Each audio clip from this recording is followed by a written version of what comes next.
Eu tenho uma pergunta sobre São Paulo, mas eu fiquei curioso sobre essa questão da transferência de recurso do sistema... do produtivo para a indústria. Você acha que a taxa de juros no Brasil é muito alta? Ou é uma questão fiscal? Não, mas ela é consequência, né, também.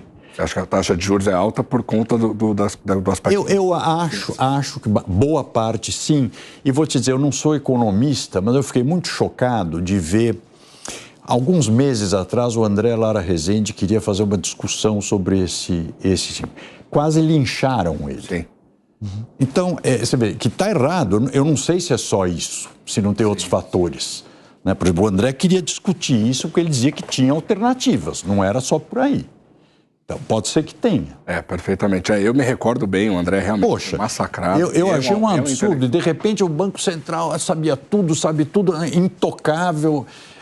Não é assim. Que eu falo, o Brasil tem um péssimo hábito de interditar debates.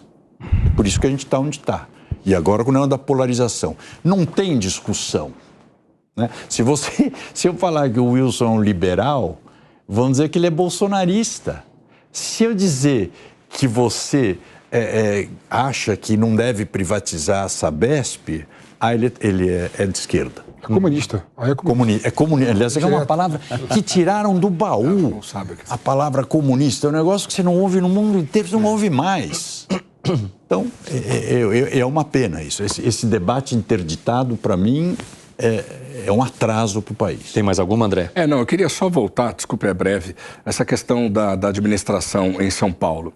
Em 2017, acabaram com um programa Braços Abertos, que você deve se lembrar, dizendo que aquela era a solução mágica para um problema que é muito complexo.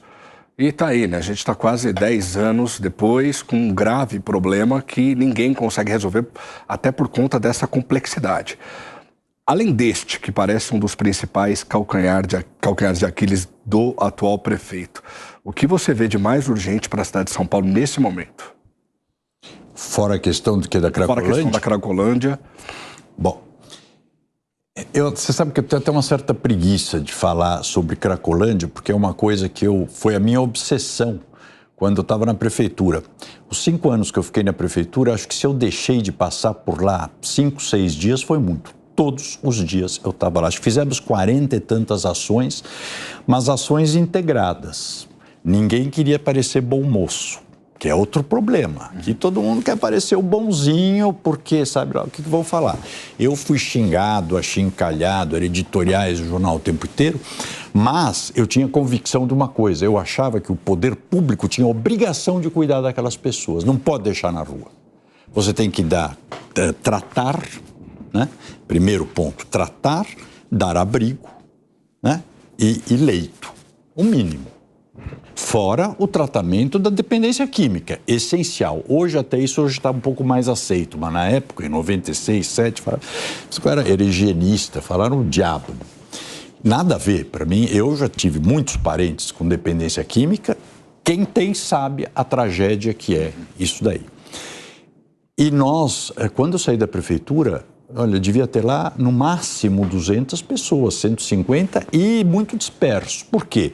Você tinha essas ações que nós falávamos, eram ações conjuntas da prefeitura inteira. Todas as secretarias, mais a Sabesp, mais a Eletropaulo e mais a Comgás, para saber onde tinha roubo de gás, onde tinha roubo de gás.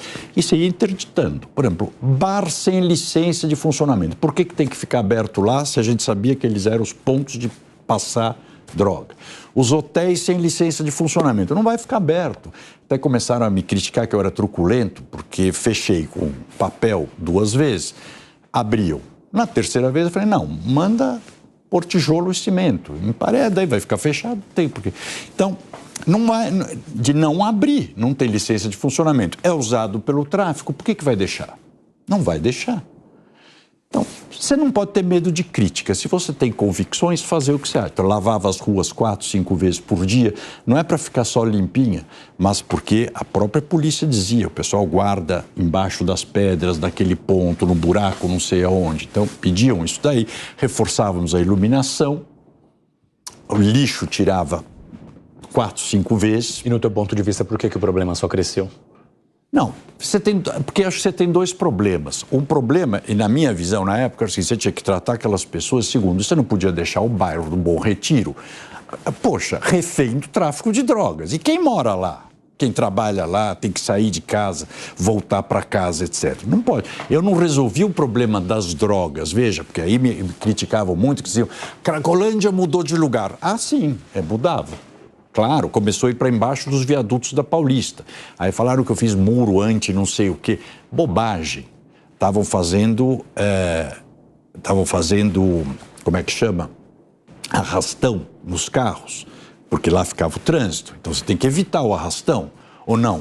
Para não fazer nada, não ser criticado, deixa que dane-se, que quebrem os vidros, roubem as bolsas, esfaqueiem as pessoas. Não é assim. Você tem que ir tomando medidas. Só que você não deixava uma concentração no bairro. Eu acho que, indo porque você me falou, o problema do crime organizado é um problema nacional gravíssimo. Se você me perguntar qual é o problema mais grave do Brasil hoje, eu diria que é esse. Porque ele avançou de uma forma exponencial. Ele controla muita coisa. Então, lá, acho que o grande problema, você tem que, hoje, é tratamento para as pessoas. Mas fora, você perguntou qual era o outro problema, né? Isso. Então, Cracolândia é um problema. Ela tem um problema de saúde pública, mas tem um problema de zeladoria, sem dúvida nenhuma. Ponto. Outro ponto gravíssimo, população de rua. Abandonada à própria sorte, isso não existe. Como é que a prefeitura, com 30 bilhões em caixa, deixa 40 mil pessoas, vai lá para o centro, aí vão telefonar aqui, alguém vai ser entrevistado, vai dizer que está fazendo isso. Não, vai lá no centro, eu trabalho na Rua Boa Vista, vou todo dia para lá. Não existe você assistir aquilo, né? Quando você podia fazer programas de hotel social, não precisa ficar construindo vila não sei o quê, vila não sei o quê. Tem a infraestrutura, está pronta. Esses pequenos hotéis, pensões, etc., que têm uma vantagem, são muito dispersos pela cidade, então você não vai gerar uma concentração num lugar que vai criar protesto dos outros, porque tem essa dificuldade também. Você vai, com isso, você vai reativar a economia. Todas essas pensões que fecharam por causa da pandemia, puxa, você reativa a economia local. Nós fazíamos isso, eu não estou falando, aqui não estou inventando. Está discordando? Não, pode discordar à vontade, aliás, até porque tem melhorias para fazer nesses programas, mas você tem soluções.